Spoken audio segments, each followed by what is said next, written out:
Well, thank you everyone for attending today. It's much appreciated. We're looking to have this serve as a big reunion and some great takeaways as well. I'm Roland Reese, Director of Marketing and Communications here at Sofia University. And I want to introduce someone that a lot of you know, is John Elfers here. And he's put together this great talk this evening where we're for alumni of Sofia, but from across the generation, Sofia and ITP. So it's very much important to embrace both of those because we know in the year of celebrating our 50th anniversary, honoring where we started and where we are today. So with that, again, thank you for attending. I'll turn it on over to John. Thank you, Roland, and welcome everyone. It's a pleasure to be here. So I'm John Elfers, and I'm the Director of the Dissertation Office and the Center for Innovation and Teaching and Learning at Sofia. And we are honored today to have 5 distinguished graduates from the Institute of Transpersonal Psychology, some graduating as early as 1984.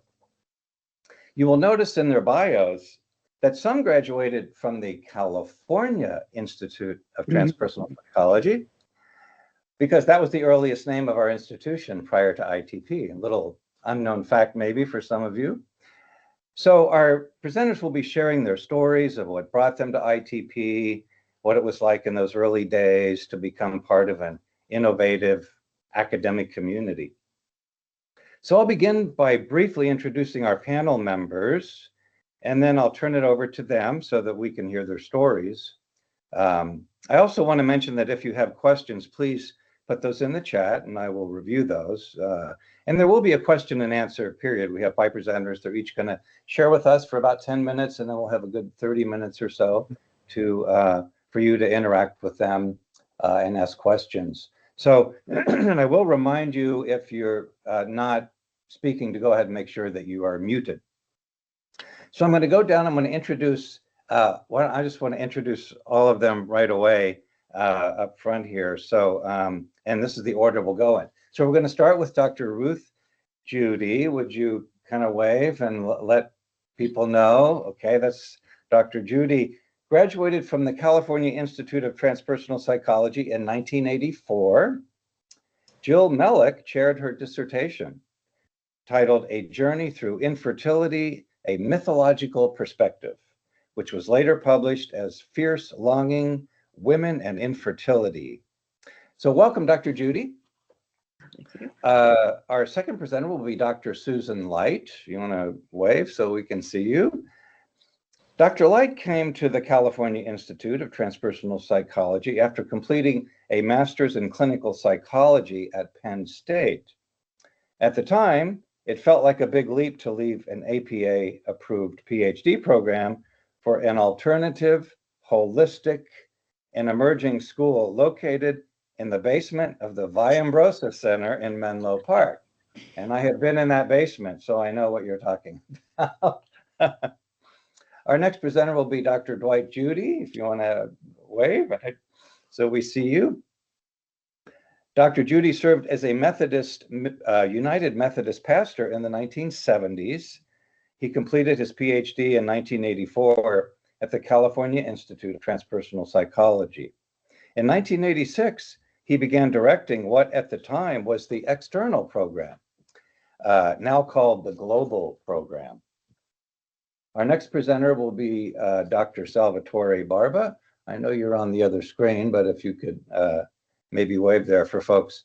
Dr. Barba graduated from ITP in 1990. During the early 1980s, he experienced a spiritual emergence while pursuing his doctoral studies in clinical psychology and decided to follow his calling toward analytical and transpersonal psychology, leaving the life he once knew behind. Dr. Ilana Rowe will be our final presenter.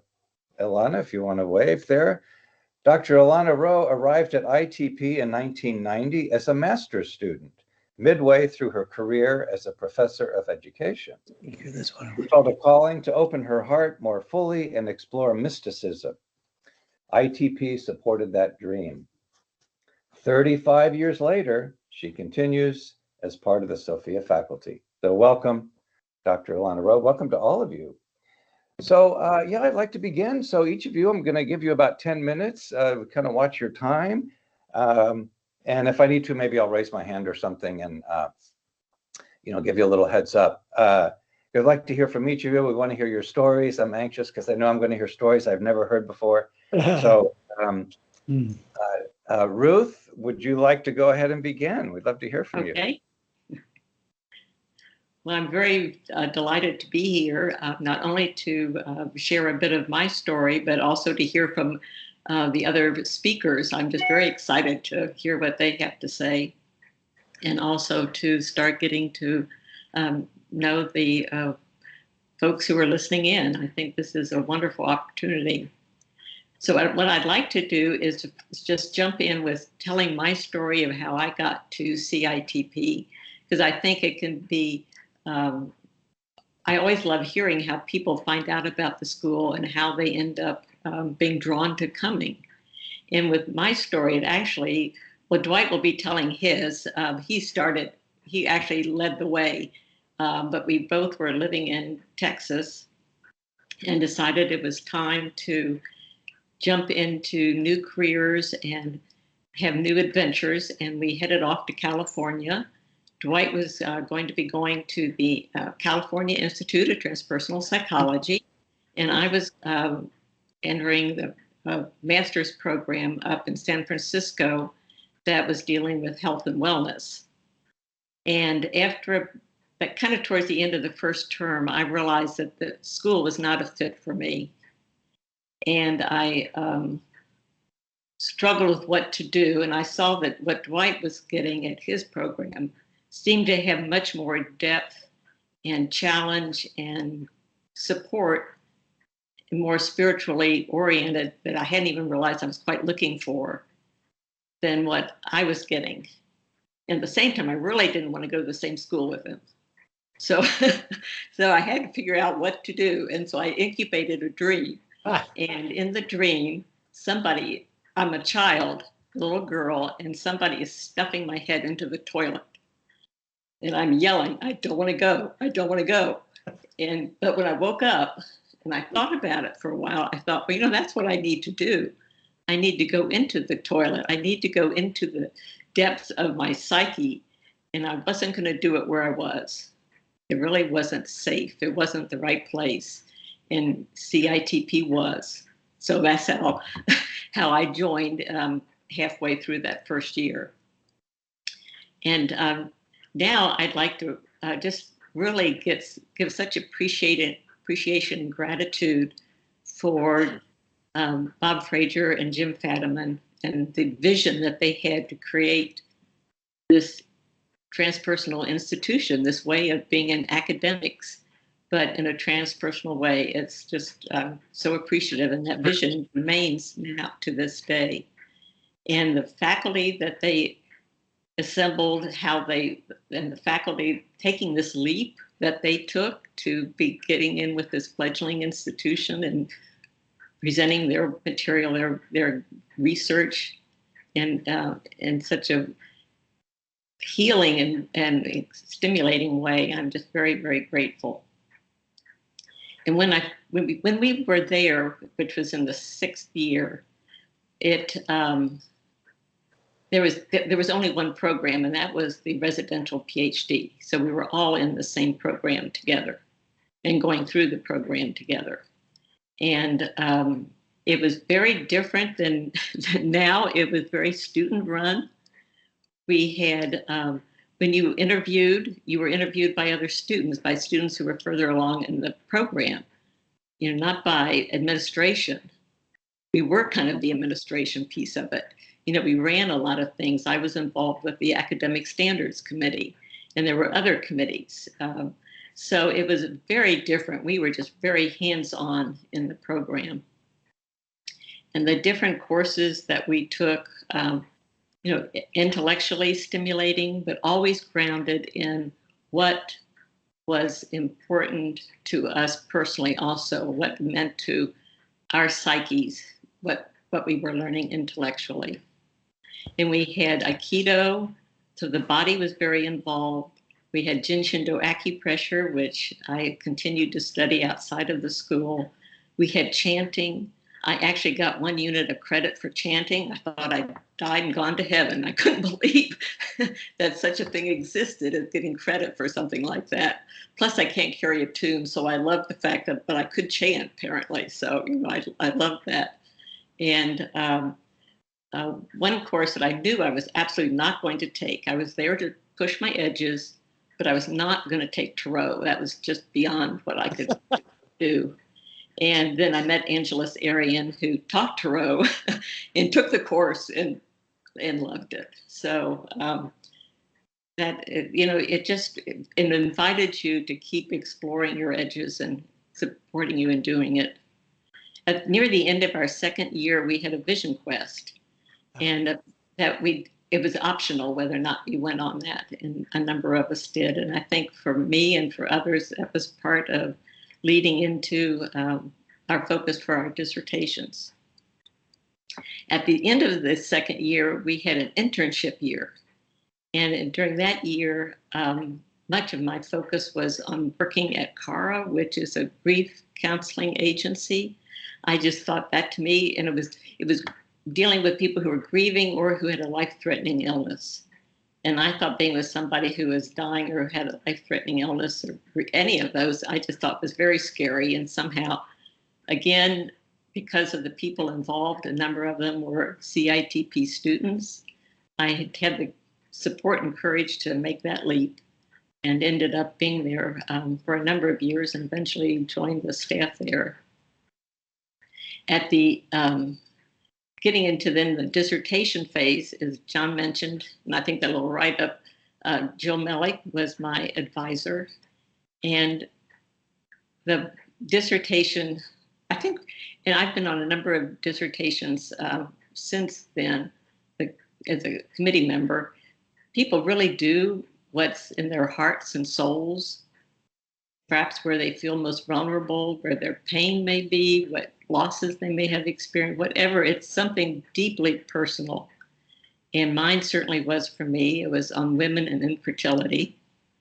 And had ended up interviewing 10 women who were experiencing infertility. And one time I was meeting with Jill Mellick and trying to figure out, how do I take this material and weave it into the dissertation. And Angeles Arian was walking through the room, and she said, "Oh, the Demeter-Persephone myth." And that's what I did.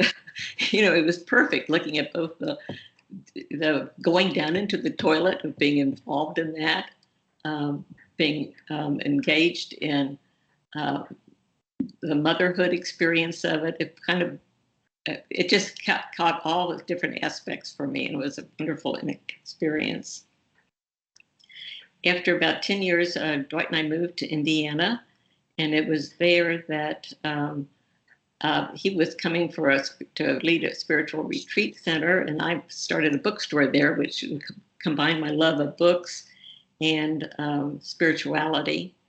And one thing, now I teach a course that is on contemplative practices in different faith traditions, and that really blossomed at CITP, and then through just knowing people and working with people. It just, that's where my heart really sings, is understanding and appreciating the many ways that we have to experience our spiritual lives. And that's just been an important thread that is still so very prevalent, I think, at Sofia now.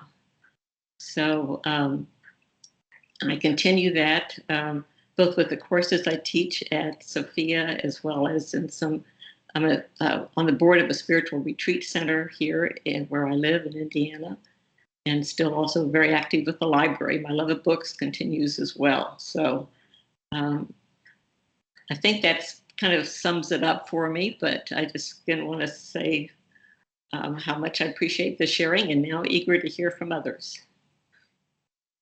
Thank you, Dr. Ruth Judy, appreciate it, and that's wonderful. So yes, Dr. Susan Light, you are up next. Do you want to unmute yourself and We'd love to hear your stories. Hi, yes. Well, can you hear me? It's all good. It's great to see Ruth and Dwight, who were in my class at ITP. I started in 1980. And as John said, I actually, backing up a little, I took a year off from my PhD program at Penn State because my to-be husband and I had been in a long distance relationship for a long time, and it was fraying, and we decided we'd better be in the same place for a while and see if this was going to work. So I came to California and I took a year to explore. It was really wonderful. And one of the things I did was there was a summer school at CITP that was offered to just about anybody. You could go take classes with some of these amazing people. And I met students there like Valerie Young, who was in charge of CARA, and I started working at CARA as well, as Ruth had mentioned that, which is working with death and dying, which is incredibly powerful. And anyway, the people I met, I'm like, oh my gosh, these are amazing people, but I still plan to go back to Penn State. And then sadly, I had a very big tragedy happened in that my 18-year-old brother, who was like a soulmate to me, accidentally died in 1980. At that point, I thought about what really matters to me. Is it, an APA approved program, which I'm almost done with, or this experience of being in this holistic transpersonal program that felt like a place I could really grow and develop and learn a different kind of being a therapist. I wanted to be a therapist. I knew that. I was going to be a clinical psychologist. Some way or another, I was going to do that. But so I launched into this amazing program. In agreeing to do this, it really brought back a lot of memories and a lot of gratitude, both for the people who started it, but also for my classmates. We went through processes of trying to decide who were our teachers going to be. Some of them were set, like Bob Frazier doing Aikido and later other Aikido teachers. But we also had these intensives that were amazing.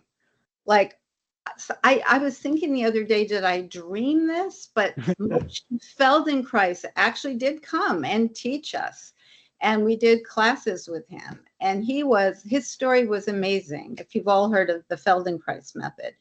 And we spent a week at a Zen monastery, Shasta Abbey, and kind of lived in that experience, which was life-changing in many ways. We had other amazing teachers come. And then there was one week where a group of Sufis came, which was incredible and challenged me in a lot of ways because I loved a lot about it, but it also, the role of women in that community, I was really bothered by some of that, but they tried to explain how they saw it, and I was open to it. And then a bunch of our friends and classmates, including Bob Frazier, joined the order. So it was quite amazing experiences.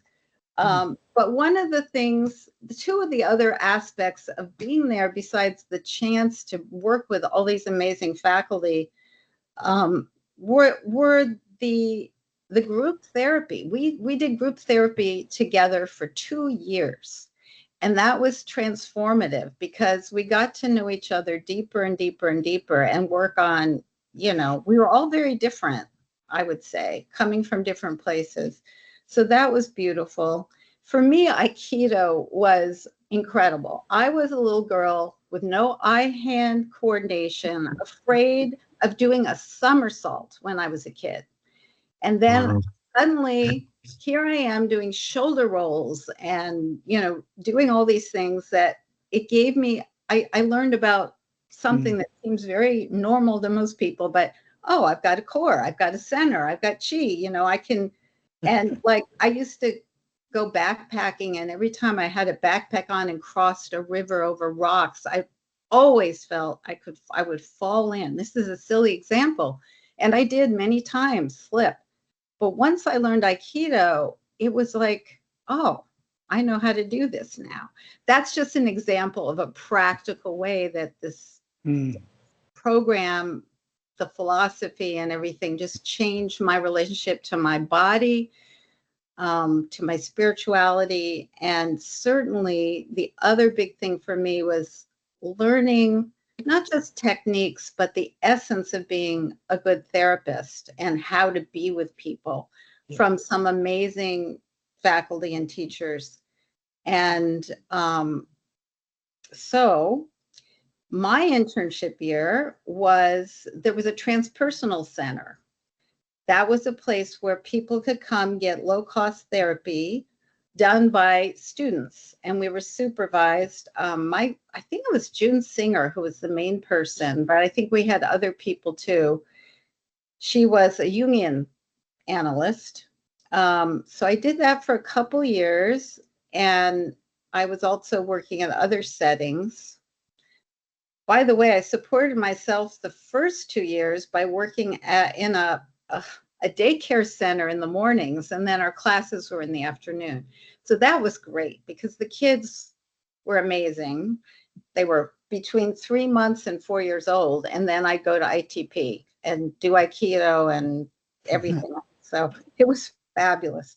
But anyway, so the Transpersonal Center was the clinical track. And then I did my thesis, which now sounds a bit out of date, but the principles still apply. I was working on how children felt about the threat of nuclear war and how what their parents' attitudes and empowerment impacted how worried they were or how empowered they felt. And we found that parents who had some level of engagement politically or just doing things or talking to their kids about it, those kids actually felt more confident about it. And I think, hopefully we aren't on the brink of any nuclear wars right now, although it's pretty scary right now. But that was an interesting experience. And then I went off and I did my postdoc work at, of all places, Stanford, at their counseling and psychological services. So I got all my postdoctoral hours at Stanford, working with Stanford students, which was great. And I didn't know they'd accept me with my background, but they did. I learned from them, but I also brought a whole different perspective, I think. And since then, I've been a therapist in private practice in Menlo Park. And although I'm in my 70s, I have no intention of retiring. I love the work. I love working with people. And it's been an amazing profession. And I'm very grateful to all I learned at, I call it ITP, even though I graduated from CITP, because I got used to the new name. So. Okay, thank you, Susan. I appreciate that very much. Great, so we'll move over to Dwight Judy. Dr. Judy, would you share your experience with us? Well, thank you, John, and all for being here. So how did we find this California Institute of Transpersonal Psychology from Dallas, Texas in 1980? No internet, no possibility of just doing a search for unique graduate studies. I have to go back a couple of years, around 1978, after being in a parish setting, pastor for 8 years. I had a very deep spiritual crisis. And it just suddenly, everything lost its meaning. And I wrote in my journal, this feels like the silence of God. And then I realized I know nothing about silence. And that launched me into a search. I contracted with my congregation for some extra study leave time. And one of the most significant parts of that was going to a weekend retreat in Washington, D.C. area by the Church of the Savior called Journey Inward, Journey Outward. And a part of that was a 24-hour silent retreat. And I thought, whoa, I have never been silent that long. And I anchored that experience by driving back along the Blue Ridge Parkway, and I treasure my notes from those times where I'd stop on the side of the road and think a little more deeply about what had been going on. We were very interested in Northern California at the time, as Ruth has kind of indicated, and I looked at the Esalen catalog, and quite honestly, I couldn't understand a thing about it. The terms meant nothing to me. I didn't know what that was about. But we had been working with a massage therapist in Dallas, Marcy Novak, and she told me about a massage institute in Northern California called Getting in Touch. And I went for the month-long massage training experience. And guess who walked in the door? Bob Frazier came for a day to lead us in Aikido.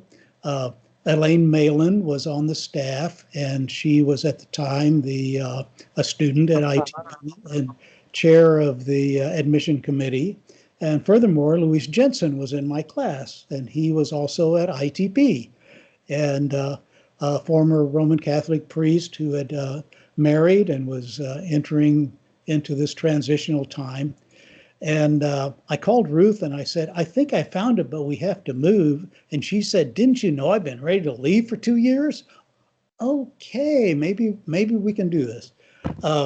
So I hedged my bets and got admitted into the Graduate Theological Union at Berkeley in their meditative track. And then we visited in April. We had to have a personal interview at the Institute at the time. And I met the advisor of the program over in Berkeley, and I'm walking the campus with him, and I say, I know how to do this. I know how to sit by myself in the basement of the library and study. That is not what I need.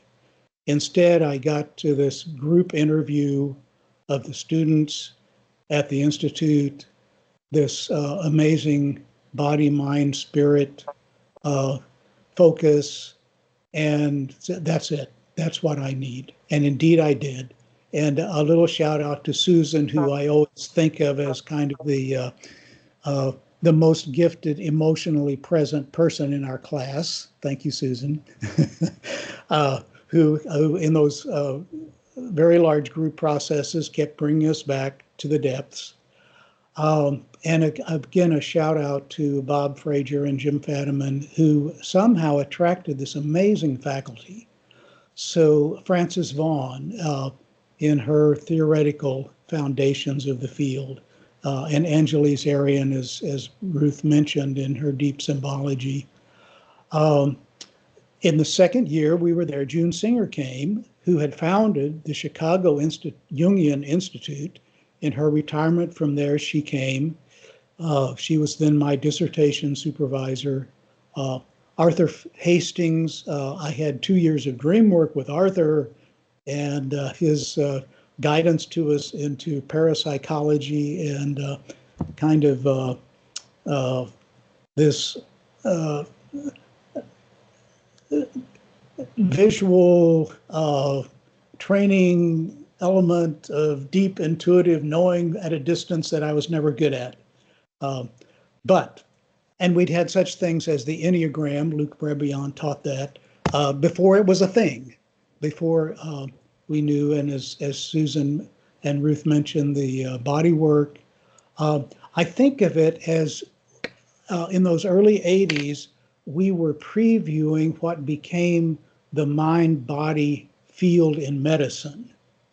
And then indeed, a little later, as I stayed on as faculty till 1994, Gene Ochterberg and Frank Lawless joined the faculty, two of the great leaders in that field.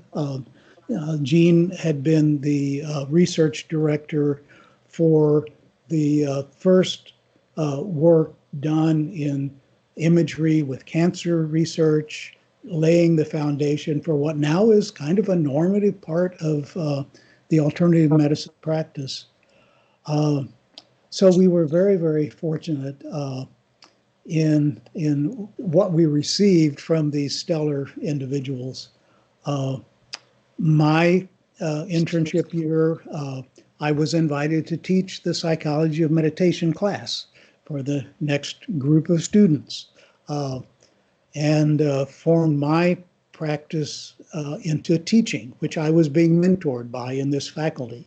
And I know that is still happening in Sofia with the way the faculty is guiding their students through their practicum experiences and into this kind of deep revelation of the self that's taking place.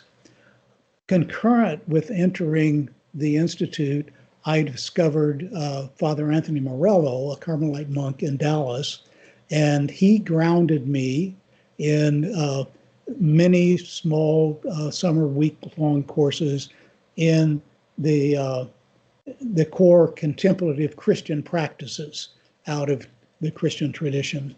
So all that then launched me into my career as a teacher in Christian spiritual formation.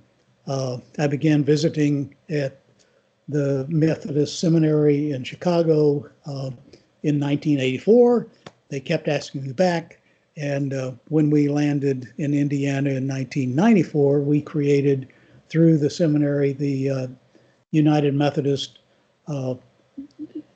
Specialized Ministry in Spiritual Formation, which was nationally recognized, and is my privilege to mentor a couple of hundred people through that process.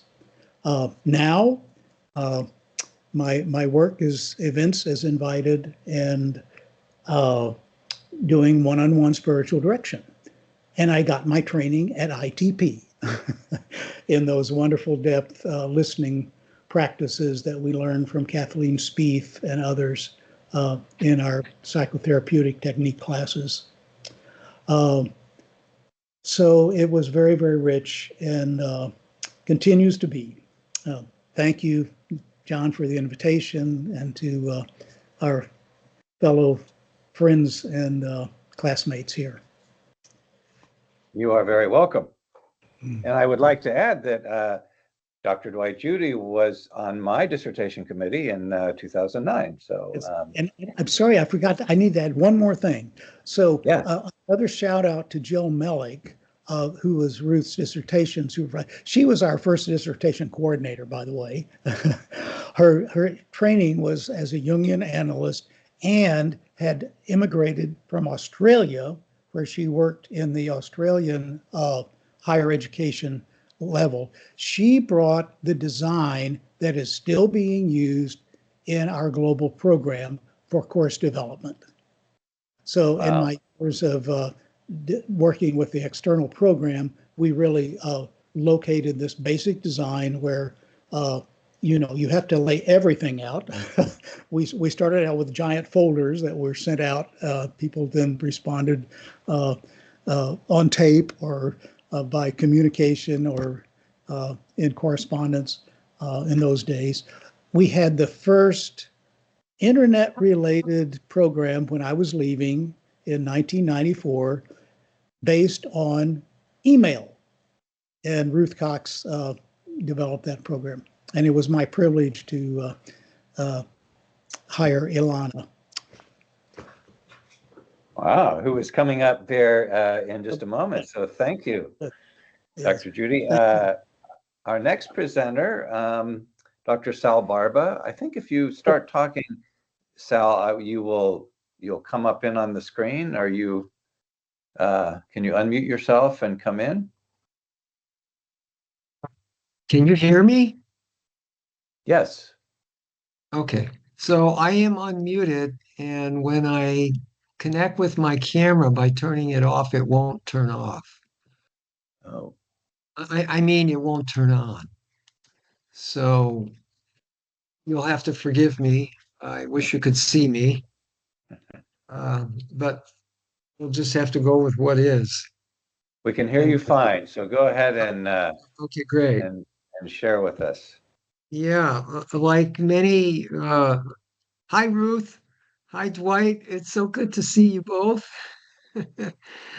I wanted to say that I came to ITP, which that was the name of the school at the time, when I was in a traditional clinical psychology program in Chicago, Illinois. It was the Illinois School of Professional Psychology. And in my second year there, I had a spiritual emergence experience. And it began to surface at uh, a short while after I brought in a book that I was fascinated in to my support group, and the professor at that time, who was core faculty, had just ended his long career as a priest. And he was very open to different experiences, so I thought. And the title of the book was I Am That by Nargasata. And I had really immersed myself in the works of Nargasata at the time. And I wanted to share that with my classmates. And he looked at the book and he threw it across the room. And it was kind of a shaming experience that years later we connected and healed each of us from that experience, and that was the precipitant that led me to ITP. Now, shortly thereafter, I had this dream that confirmed for me that I needed to go out west and study in an environment that would support the work of my psyche. And the dream was about putting myself in a psych ward, a psychiatric ward. And I had to work with that phrase, psychiatric. And it led me to realize that uh, uh, a confirmation from my unconscious, from my dreams, that I was moving in the right direction.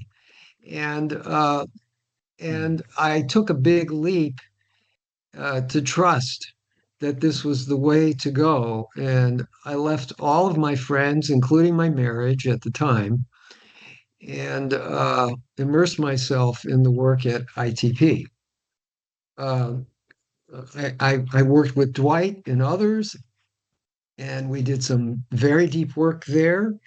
Uh, ITP was just a remarkable, amazing transformation of my life. And it gave me the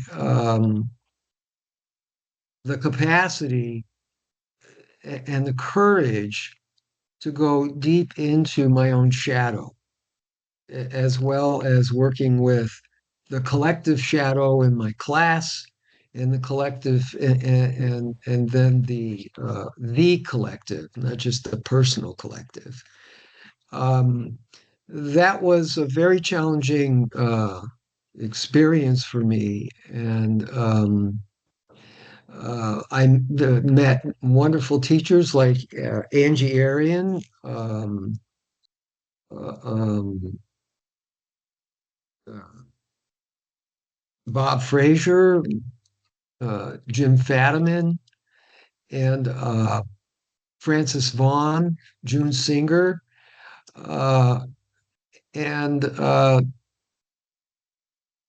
and as Ruth was saying, we were creating our experiences. We were ITP was like a crucible that held us to really do the work in depth. And from there, I mean, Kathleen Spieth was there, and so many others. But the key moment for me wasn't just my journey through this process. It was orientation day when Jim and Bob Frazier were sitting out in front of our group.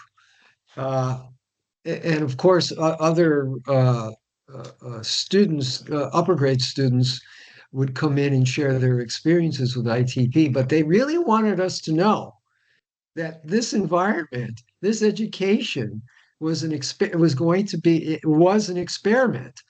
and that we were going to be trained for jobs that don't exist in the world.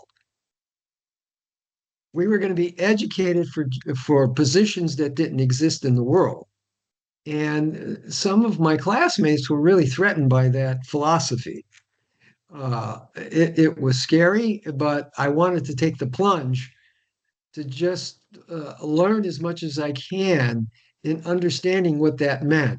And I still, to this day, use that mantra for myself, that I am creating for myself jobs that don't exist in the world. So, we had marvelous experiences, cross-cultural experiences, shamanic experiences.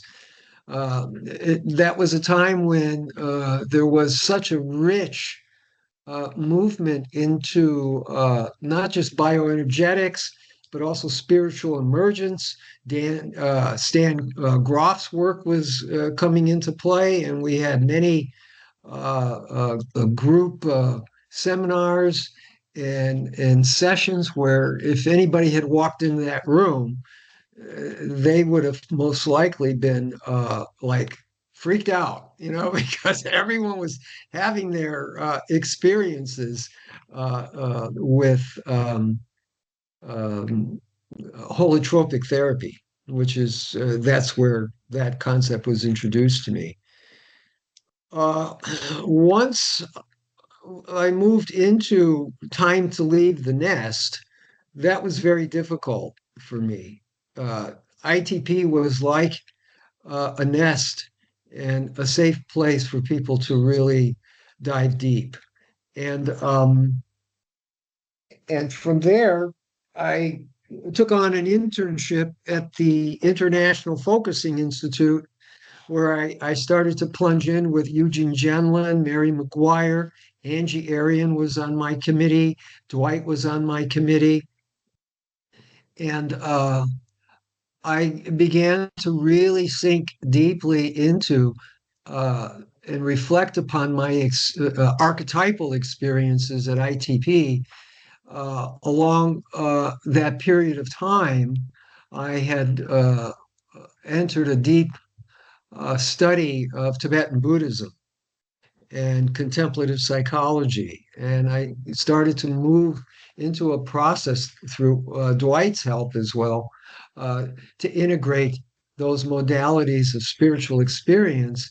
And in my internship, I worked with, I studied about 1,500 people in about a 2-3 year course of time at International Focusing Institute workshops, looking at and engaging an integrative process of Jin Shin Do, breath work, experiential therapies, various kinds of components of Tibetan Buddhist philosophy, and I started to look very carefully about how people were integrating their experiences.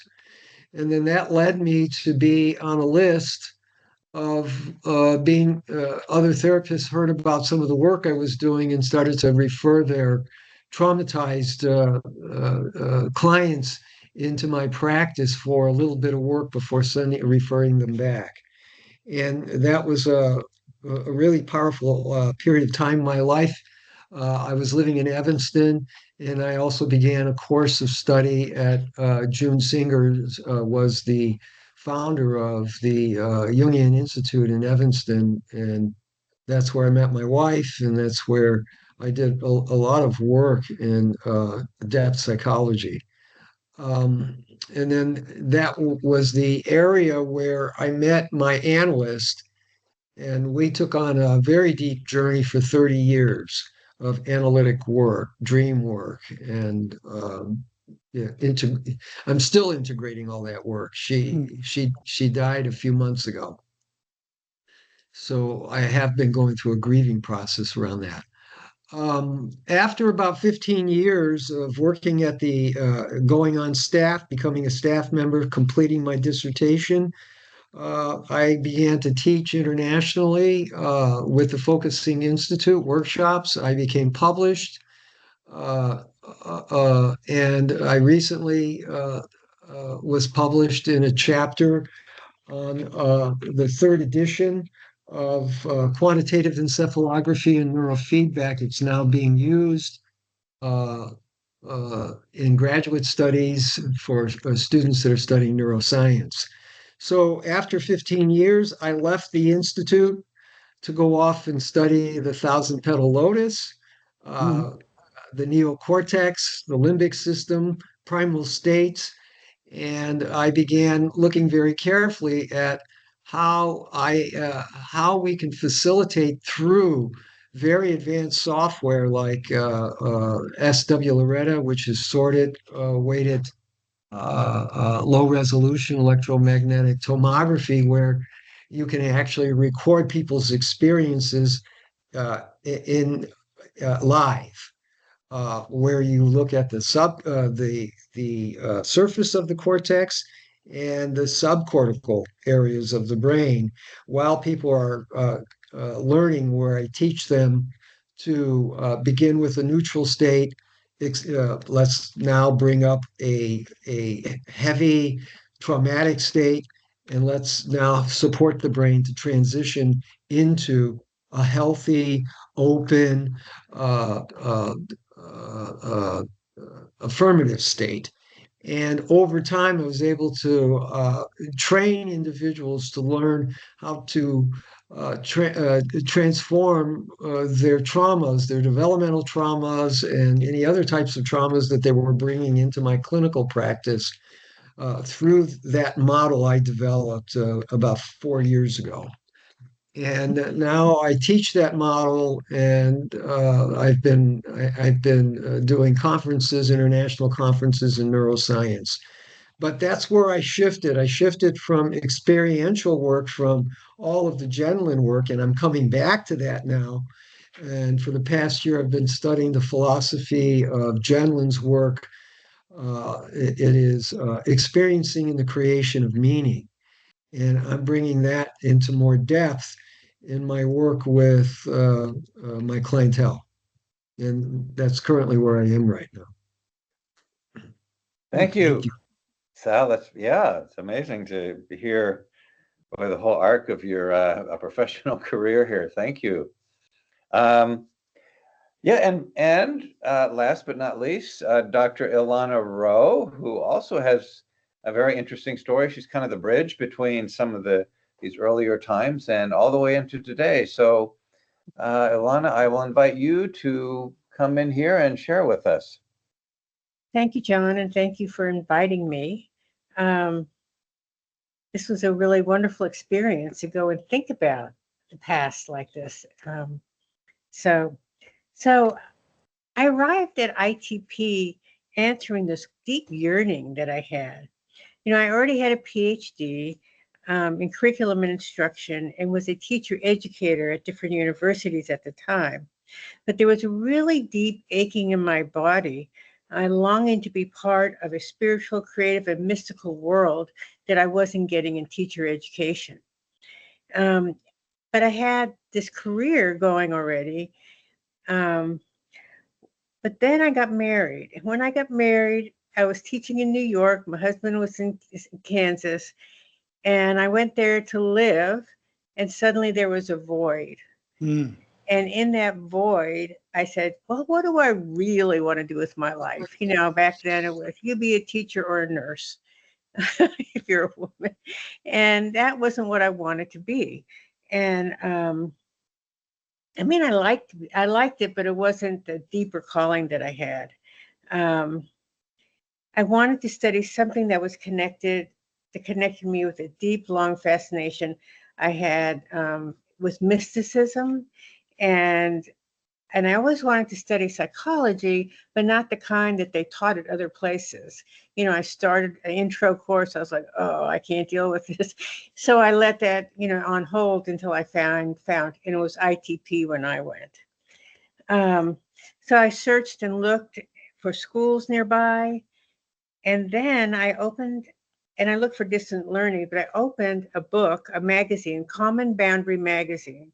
And Dwight, you'll remember that because I met you at that conference. And there was an ad for ITP within the magazine. And it spoke to me about a place where I could study spirituality, mysticism, and creativity. The ad did. And because I really wanted to do something that I really loved with my life, not something that I kind of was directed towards. At that time, and Dwight, I forgot that it was called the external program at the time. Oh my God, what a horrible word. but and it wasn't accredited. I didn't care. I decided to take one course to find out if I liked it. And I applied and I was accepted. And a mentor, and we had mentors at the time, was assigned to me. So this was the distant learning. So we were one-on-one. So many of you will remember Irene Lazarus was my mentor at the time. But several weeks later, I got in the mail a large cardboard box. I carefully opened it. Inside was a beautiful white binder. It was like this beautiful binder, and it had turquoise lettering that said the Institute of Transpersonal Psychology. And then I opened the first page and it said Spiritual Perspectives, which was the name of the course, by Angeles Arian. I think we're invoking Angeles Arian here today. And even before I read one word of that course, I knew that this is where I was going to be. I just had that really deep intuitive knowing that this was where I needed to land. So this is how it went for, you know, I have a lot of envy for those of you who were in person and doing these amazing things together, but we also had amazing teachers. They happened to be in a different form, or they were showed up at Common Boundary or whatever. And that's something I really remember, as many of you do too, who were my teachers. But at the time, you would take this binder and there were activities, and you would go through and you do them by yourself. And then every 2 weeks, you send it off to your mentor who would receive it. And about 1 month later, we would get feedback from the mentor. It was a very slow process. And truthfully, I needed that slow process at the time. And eventually I received my certificate in transpersonal studies, and later my master's degree. And my thesis was about the creative process of 9 artists in different fields. And my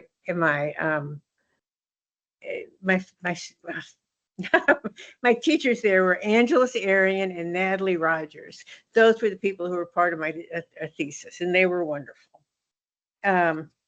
But even in the first year, halfway through the first year, I wrote a letter to Dwight. I don't know if you remember this letter. And at the time, I think you were dean, I think was your title or something like that, and said, I want to do this work for the rest of my life. Please hire me.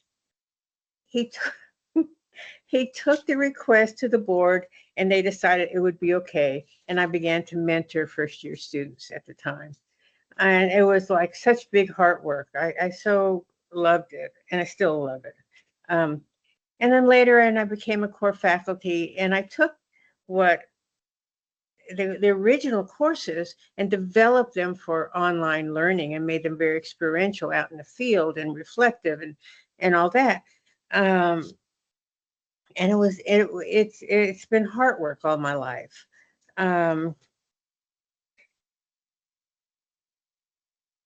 So I wrote a lot of this because I'm better with writing, because I get nervous speaking off the cuff. But along the way, ITP moved from the one-on-one, so I want to say a little bit of history, to the cohort model. but we had cohorts of like 9 students, and like 2 faculty who were mentors at the time would come together and we'd supervise these 9 students. Ruth and I, that's how I met Ruth. We supervised some of the first PhD cohorts that were taking the master program at the time to like advance to get on with the PhD. Let's see. And at the time too, well, that's a difference. Never mind about that. Now this evolved to what we have now with courses and different teachers teaching different courses in the fields that we love, by the way. So that was a trade-off. We didn't have these cohorts where we hung out together as much as we used to, but we teach things that we are more, or we're passionate about. We don't just teach everything now.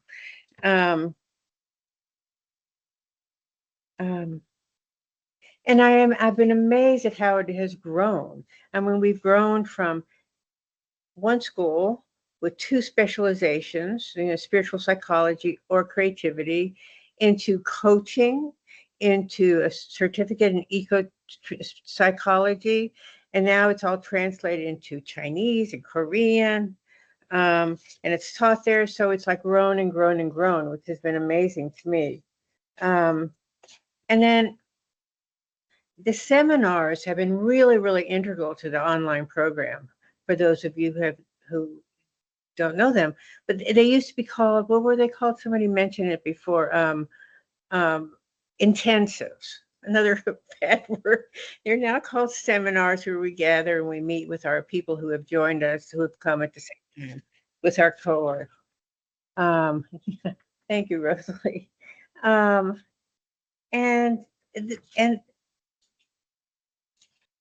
they went, and they started in California, but then they began to move around the country. We had seminars at Omega and at Menla and in Santa Fe, and the first one where I met Dwight was at Common Boundary Conference.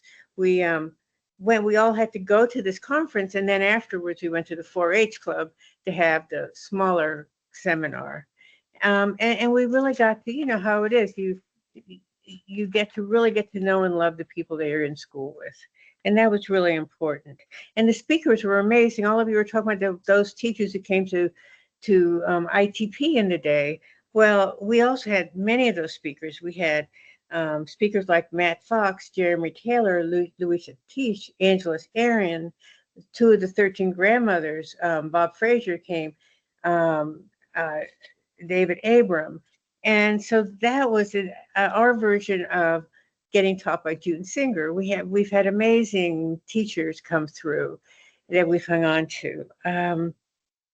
So the last question that was asked, how did education prepare me professionally and spiritually? I'm kind of going by the questions that were asked. Well, obviously I became a faculty at ITP Sofia that I had to do for the rest of my life. I think if I quit, I might die. I don't know. But I have to say this for those people who are new, who are maybe thinking of coming. The degree that I had in education, combined with the degree that I had in transpersonal, created a way that I could use both together, like helping to design the online curriculum. Because I had the curriculum background, but I also had the transpersonal background. And I was still teaching elementary, secondary teachers at the time. I could bring in the transpersonal into that arena. I could teach them how to be creative with their students and how to be heart-centered and process-oriented and holistic and all that. So that's how, in the other direction, it happened. It also, it taught me to be more authentic, being a teacher and being a student, but it also taught me how to hold the authenticity of my students and to be more flexible and allowing people to give their unique expression of self. That's a real gift. What underlies to me just the school and the teachers is the way of being in the transpersonal world that allows people to be exactly who they are. I guess it's like a Mr. Rogers world where we like you just the way you are and we let that grow. So, in fact, one time I was on a plane, I was watching a documentary about Mr. Rogers. I stopped the tape, copied everything he said, went to the seminar and read it to my students because I didn't realize anything about him like that until I saw that documentary. And it was like such a transpersonal view of how to teach kids. It was just amazing. And then the other thing I'll say, that everything I do synthesizes all that I learned in the transpersonal. Respect and gratitude are big. Being heart-centered is huge for me. But in my writing, I've been an author in different ways, writing about things that are integrating different areas, transpersonal education, transformative learning, authentic movement even, and eco-spirituality, earth-based spirituality, things that I've combined or learned in a different way. And even when I wrote my memoir on caregiving and caring for my husband, I was so clear that I was writing through my transpersonal lens and commenting on processes like Ram Dass's process when he was going through his thing, and quoting David White as part of the Alzheimer's journey, and pulling from my teachers as I wrote. I think that was really important for me in the writing, but I think it's also important for those reading the book who can see a different view of the world than just a black and white, this is how you take care. So I'm no longer the person I was 35 years ago when I began my studies, but it has made the school, whether I was a student or a teacher, made such a difference in my life. Natalie Rogers reparented me. I went to her all of her training. She completely reparented me. I loved her so much. The school has been a metamorphosis for me. And while I have changed, I will say that the original vision, although shifted, is still intact. I still see it everywhere I go in this program. It still continues on. And it's like the seed thought. Angelus used to say, it's planting the seed thought. It's like the seed thought that grew the school, I believe.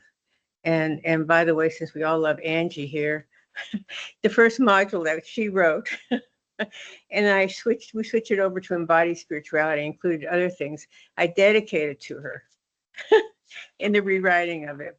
And so I think she's been such a beloved person in many of our lives. That's it for me. Thank you so much. Thank you, Alana, very much.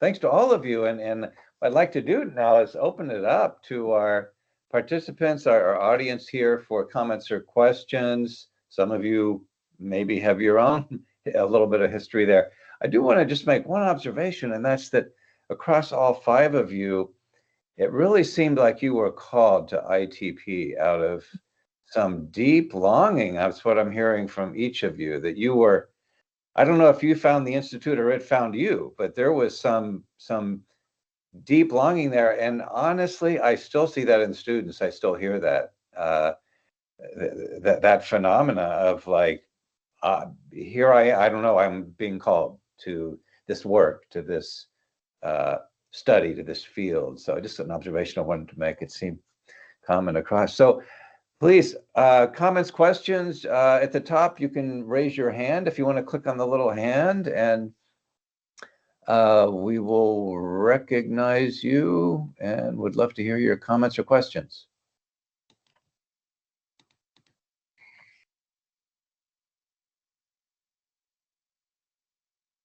Travis, go ahead, please. And then Hi, I did.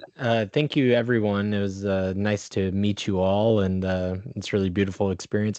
I've been with Sofia University since 2013, so I've had quite a long experience at Sofia. Was called here as well, and I did put this question in the Q&A, but I'm just curious if any of you have any experiences with labyrinth work during your education at ITP. labyrinths? Yeah, You're muted, Dwight. Probably, I'm unmuted. So are you hearing me now? yes. It may have been the same conference, Ilana.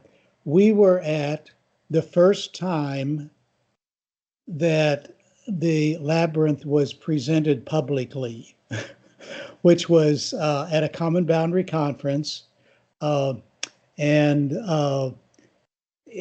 one of these events, and maybe you were there, Ilana, and Lauren Artress had been with us in the San Francisco area, and very connected to the transpersonal field, although she was rector at Grace Cathedral. And anyway, one of those very first times, I think was probably 1992. So it has been a phenomenon to emerge as such a spiritual practice for our time.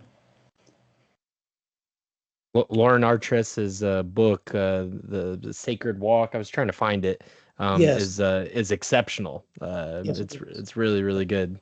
Right. That's great Well, to hear. Thank you so much. Well, and speaking of this mystical calling we're talking about, her experience, which I probably is in the book, but it's worth telling, was she had been at an event where a labyrinth was presented, and but not necessarily from its Christian origins, as you know. It predates Christianity as well. It's a global phenomenon.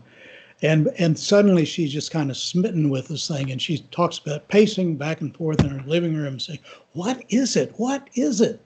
And it was the birth of the labyrinth as we know it now.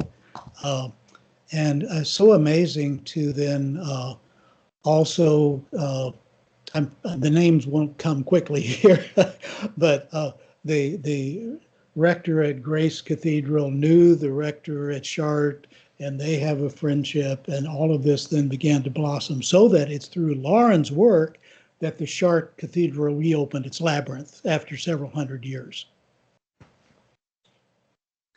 Yeah, Ilana, go ahead. Yeah. So I can tell you a seminar labyrinth experience. We had invited Manto Omega, who was going to do the labyrinth with us. And so he had it all set up as one of those portable labyrinths. But the day before, and all of our students were there, and we had our celebration and party, and we were going to end with the labyrinth. The day before is when Afghanistan was bombed. Yeah. And we had all our students there. This is one of the most sacred, amazing days in my seminar experiences. And so we had decided not to tell them that night. It was like in the evening, and to wait, the co-presenter and I, the co-holder of the seminar, and to wait till the morning. And in the morning, we shared what had happened, so everybody was together. And suddenly, all of our students, their heads went down, and for 5 minutes, there was silence. And then, one at a time, people started popping up and reciting a poetry line or a prose line, and the sacred words that were coming out. There were 2 people in the military who felt called in a heroic way at that point that they shared. But then we used the labyrinth to work out the grief, to help with the grief and the stress.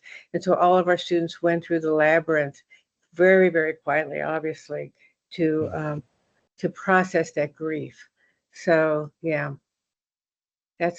labyrinths seem amazing and important. Thank you for asking that question. Yeah, thank you. Other comments or questions?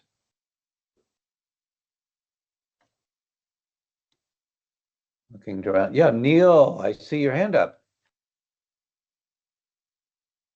Thank you. I've really enjoyed listening to the early scholars. I missed that in my years at Sofia. I was one of the later students. I came in at age 74, And the first day I came in, and first day I went down to the cafeteria that we had the little seminar first, and I sat down with the faculty.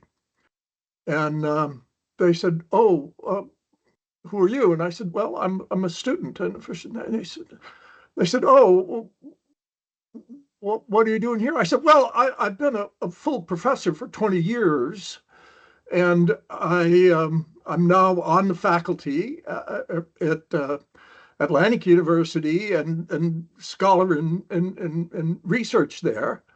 And I thought that, and the students, were a little bit apprehensive, this 74-year-old duffer.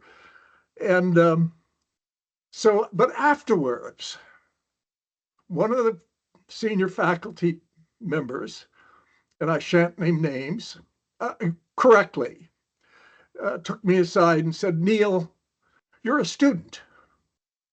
The students want you to be a student, and we want you to be a student. So please don't, whenever you go into a new class or meet faculty, please don't tell them that you're currently a faculty member yourself, and you've got a background and many years in academia." And so I said, "Okay, I can consciously I can do that," and I did, and it was fun. But I missed that opportunity and to really get to know many of the faculty people better, and a number of you talking today were my faculty members, and so it's fun and very interesting to hear your backgrounds. Thank you for having this wonderful get together, and I've just had such a profound education at Sofia. It broadened my worldview. And my I spoke this last Sunday at our little church, and I talked about transpersonal lifestyles, and I've just learned so much at Sofia. I'm so pleased. Now I'm in my 87th year, and I'm still going strong, and so this is all good fun. Thank you again. Thank you, Neil. It's good to see you. Yes, other comments and questions for our panel members. Rosemary, yes, please jump in there.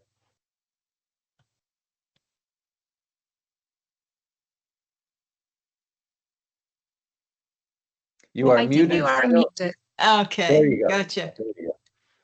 I want to thank Dwight Judy. He was one of my professors. And he taught a course on St. Teresa of Avila at ITP. And it was such a joy to hear him talk, because I knew nothing about St. Teresa of Avila, and he did a very good job of it.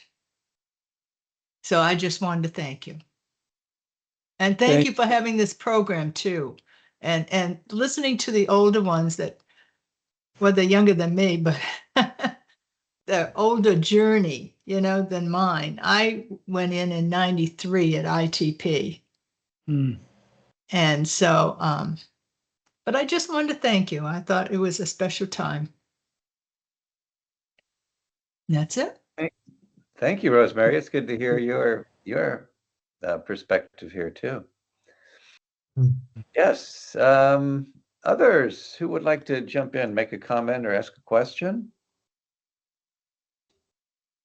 Londa did ask a question in the Q&A. I asked if she would expand on it a bit. Maybe if she wants to ask her question, she could unmute or something.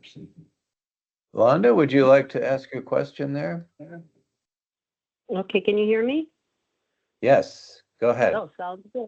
I was just wondering, from all the experiences that we have here on the panel, I was just wondering, have you guys noticed any, like work or positions or careers that have opened up in the field of transpersonal psychology?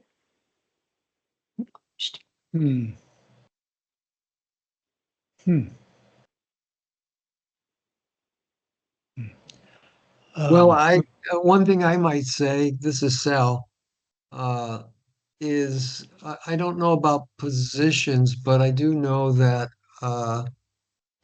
there is an emerging new field called neuroscience and spirituality. mm, And a recent study came out in looking at the para-aqueductal uh, uh, mm, region in the limbic system, which is in the midbrain of the limbic system that usually responds to pain and fear. And what they've discovered that when we worship, that area of the brain is another area we didn't know that lights up. So worship, chanting, um, uh, uh, maybe reading scripture, uh, and meditation certainly will open that region up. And so I just want to say that I think that mm, it is a very emerging, rich area that I think over time will begin to um,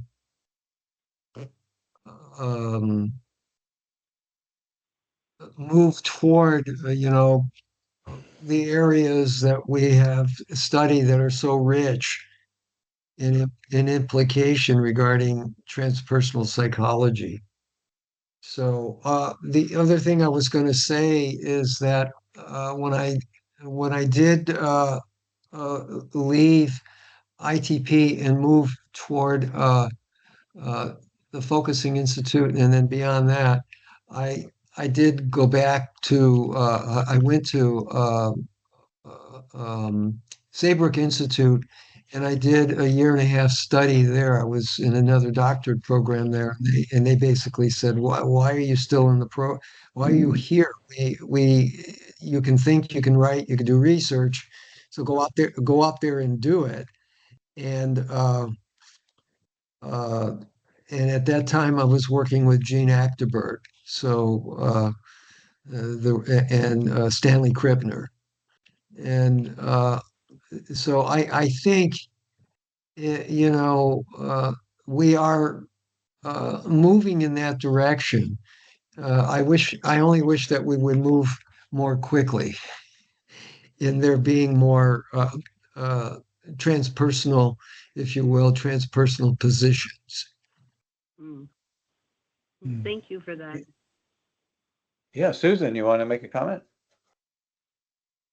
You're muted. Yeah, there you go. Yeah, I'm sure there are jobs that are more related to transfer. So what I've noticed more though is that it's like been integrated into so much. Like when I went to Penn State, I was shocked that a professor thought he was very, very innovative because he was proving that cognitions could affect emotions and behavior. So he was one of the starters of cognitive behavioral therapy. And he thought that was mind-boggling.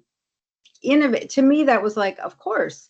But now, with all the mindfulness, it's just not the same as spiritual exactly, but being present in the moment, the idea that the body and mind are impacted with each other, emotions, body and mind, I feel like it's become kind of mainstream in some ways, parts of it anyway, that it's just sort of infiltrated into the worldview of medicine and psychology, and maybe not so much education everywhere, but anyway, that's the thought. Yeah, thank you, Susan. Did anyone else want to comment? Alana, did I see your hand up? Or I'm sorry, Rosemary, there you are. Okay. I can comment about that. It just seems like you don't see the careers transpersonal psychology, like listed in the want ads, but you do see health and wellness. You do see things that are related, and you have to find your own path there. And so it's using the imagination of what is your passion, what do you love, and looking at it more broadly is the key to finding that position or what work that you really are drawn to. Because I think if it was just, oh, here's a job in transpersonal psychology, it loses the potency in some ways that we bring to the field of being unique and authentic and individual. It would be like somehow classified too rigidly. So I think we are a degree that loves freedom and flexibility and to infuse ourselves within many things. So that's it. Thank you. Thank you. And Rosemary, yes, you have your hand up. Go ahead.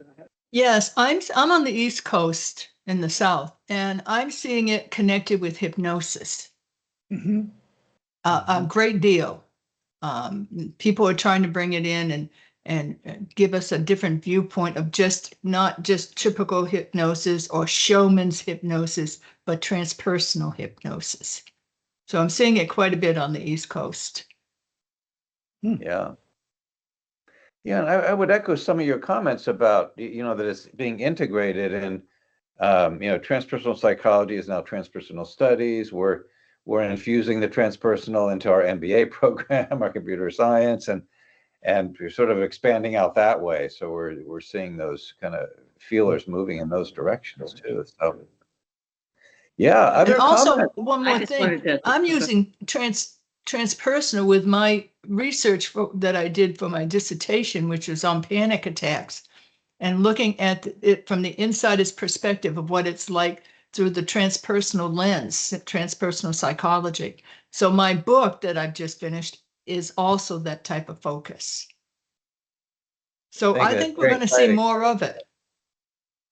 Yes, agreed. I Thank just you. wanted to emphasize what Alana was saying about, we see students now taking them through all of the times I've been teaching at Sophia, taking their passions and what they are learning at Sophia and blending those two together and then taking them out into the world in ways that are unique for them.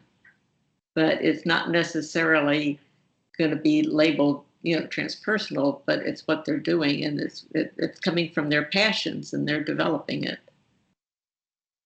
Yes, thank you. That's a good point. Okay, we do have a couple more minutes. Just another comment or question. Maybe we can entertain one more. Anyone want to jump in here? Well, I just wanted to still respond again to this previous question because it's a good one. I really love what Alana said, and what tends to happen is that we have this niche opportunity that organizations haven't experienced before, and they do desire this new look at the things. But one of my MACP cohort members, who I think is currently a PhD student. I think he just enrolled. He's the well-being director at TikTok. So in this Bay Area, there's a lot of organizations that are taking this well-being model for their employees, and kind of right pre-pandemic, there was a lot of that going on. Pandemic and then post-pandemic, some of that slowed down, but there's definitely a thirst for that kind of thing. And then I did try to respond to you a little bit in the Q&A, Londa, that, some of the things that were spoken about here were Enneagram. I asked that question about Labyrinth. Psychosynthesis is probably relevant here. So that there's a variety of things around creativity and ecology and all those things that have definitely been developed. And Enneagram is a lot more mainstream now than it was, when these beautiful alumni were first learning about it. They're kind of the first people with their hands on things like that. So lots of beautiful models and orientations have been created from that. I'm just trying to really give a holistic answer to your question, Londa. Thank you, Travis. Yeah. And Chai-Fong, I see your hand up. Let's and then we'll go to Tiffany, and then we're going to have to circle up at that point. Yes. All right. Thank you, John. Well, I want to also say thank you to each of these esteemed alumni. I'm grateful to have a chance to hear you. I was sitting right at the beginning today, although my camera was not open until after I finished my breakfast in Beijing. I'd love to share this whole panel, the whole presentation with my students. I have now 120 doctoral students in transpersonal psychology in bilingual language, Chinese and English. Some of them, I saw some of them here today, but maybe just a handful of them. So the question is to Ronald Rees. Ronald, is it possible for me to get a link afterwards and I can paste the link and share with my students, asking them to, hey, come on and check it out. You can still replay it and hear it. The same is true of the Dr. Robert Fraser. I was there last time. I was not able to get the to get it downloaded. So is it possible to get a copy sometime later? So that I can share with my students. Absolutely. Yeah, A great absolutely. question. Yeah. It's actually going to be uploaded on Sofia's YouTube channel. So the talk with Dr. Frager last week, that will be taking on our YouTube channel this week. And then this webinar today will be going up on our YouTube channel also shortly following. Okay, it's going to be on YouTube channel. The link is going to be on YouTube.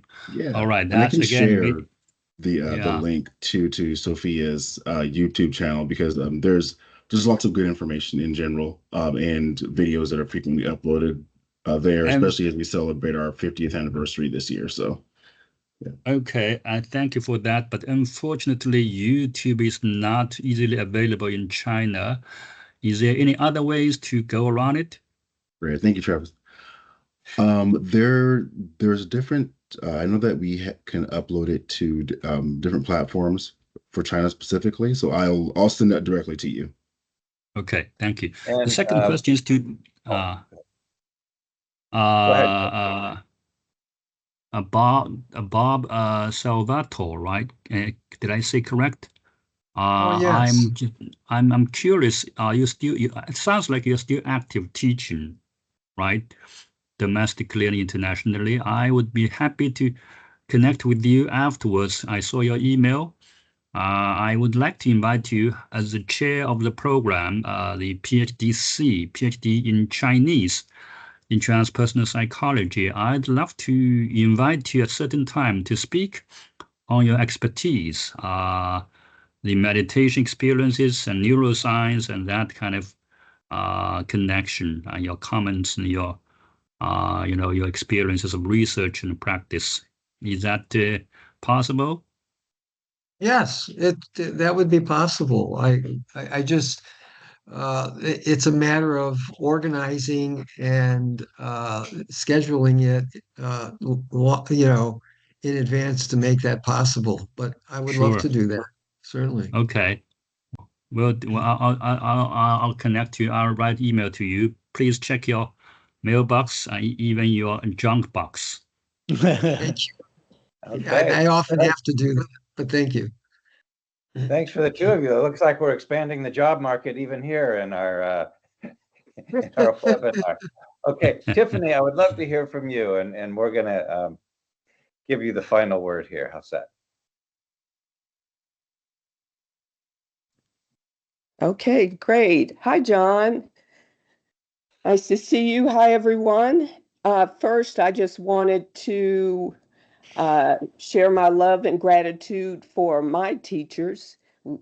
The panel were talked about their teachers and honored their teachers, and I want to honor my teachers. I see two of you here, Ruth and Alana.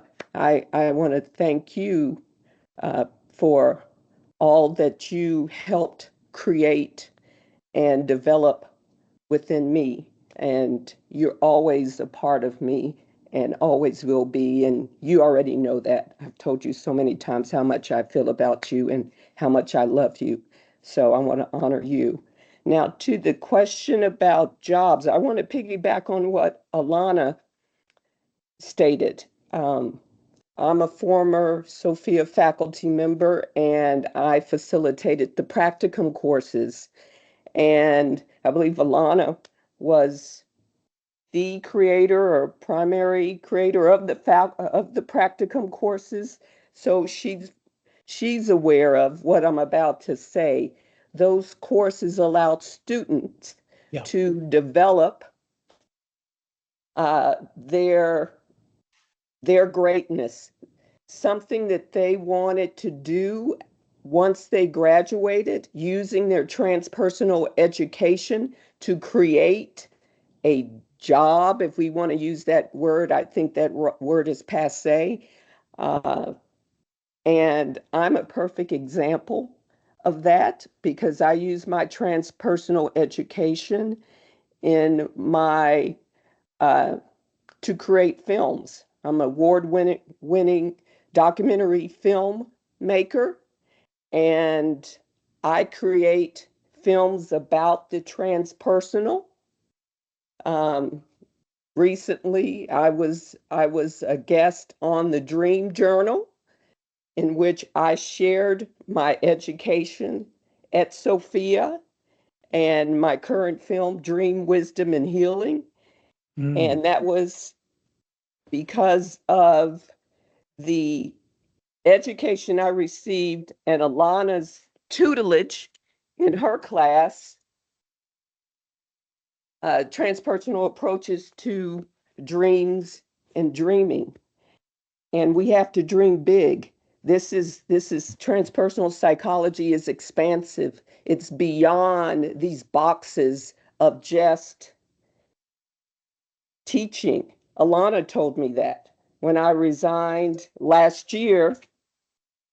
Sorry, my mother's calling. When I resigned last year, and I was so, distraught. And I talked to Alana, and she said, well, everyone wants to teach when they get their PhD or master's degree in transpersonal psychology, but our students have to go beyond that. We have to do big things. That's what Alana told me, and I'm grateful for her. She's still teaching me outside of Sofia. That's why Sofia is more than a university. It's a community. So that's all. That's my 2 cents. Dream big. Thank you, Tiffany. And that's such a wonderful statement that, the legacy is continuing. And I love what you're saying. We need to just keep dreaming big. Let's keep dreaming. We have this panel is part of our 50-year anniversary from 1975. And from here, we're looking forward to the next 50 years. And that dreaming big is going to carry us there. So thank you. And thank you to all of our panel members and those of you who came in to this. It's kind of like a CITP reunion, and that was the idea. We were all kind of eavesdropping on your reminiscence as you reflect on those times back then. And so I want to thank all of you. And just to mention, there's going to be ongoing events, through the rest of the year. Roland, do you want to say anything in closing by way of any other events? Yeah, absolutely. And thank you for that, John. Much appreciated. There are several events taking place. I think in August, one of the, and Camilla's right on time, part of our marketing department also putting that great information in the chat there. There's the last week of September, we'll be doing some 50th anniversary events, and you can see them all on the URL that was just shared there by Camilla. So please check that out. There's some final details that are coming through for a few of them, but the majority of the information is there on that page. So check that early and often. And then in August also, some of you, I'm sure, are probably familiar with the Sofia Global Conference that is also going to be taking place, and that's going to be on August 17th, and that's going to be a one-day virtual conference. Lots of great speakers. You'll see a lot of Sofia ITP faces that you're familiar with, and great topics and conversations around mental health and other transpersonal, psychology subjects. So there's early bird pricing for that particular conference that is available now, and it'll be ending on July 1st. So definitely check out that page there, and you won't want to miss it. Right, and I can turn it back over to you, John, before we break here. Well, I nothing to say on my end except thank you again and for joining. And this was wonderful for me personally to hear these stories, and I'm hoping for you as well. And we will see you all somewhere down the road in the next Thank you, John. Thank you.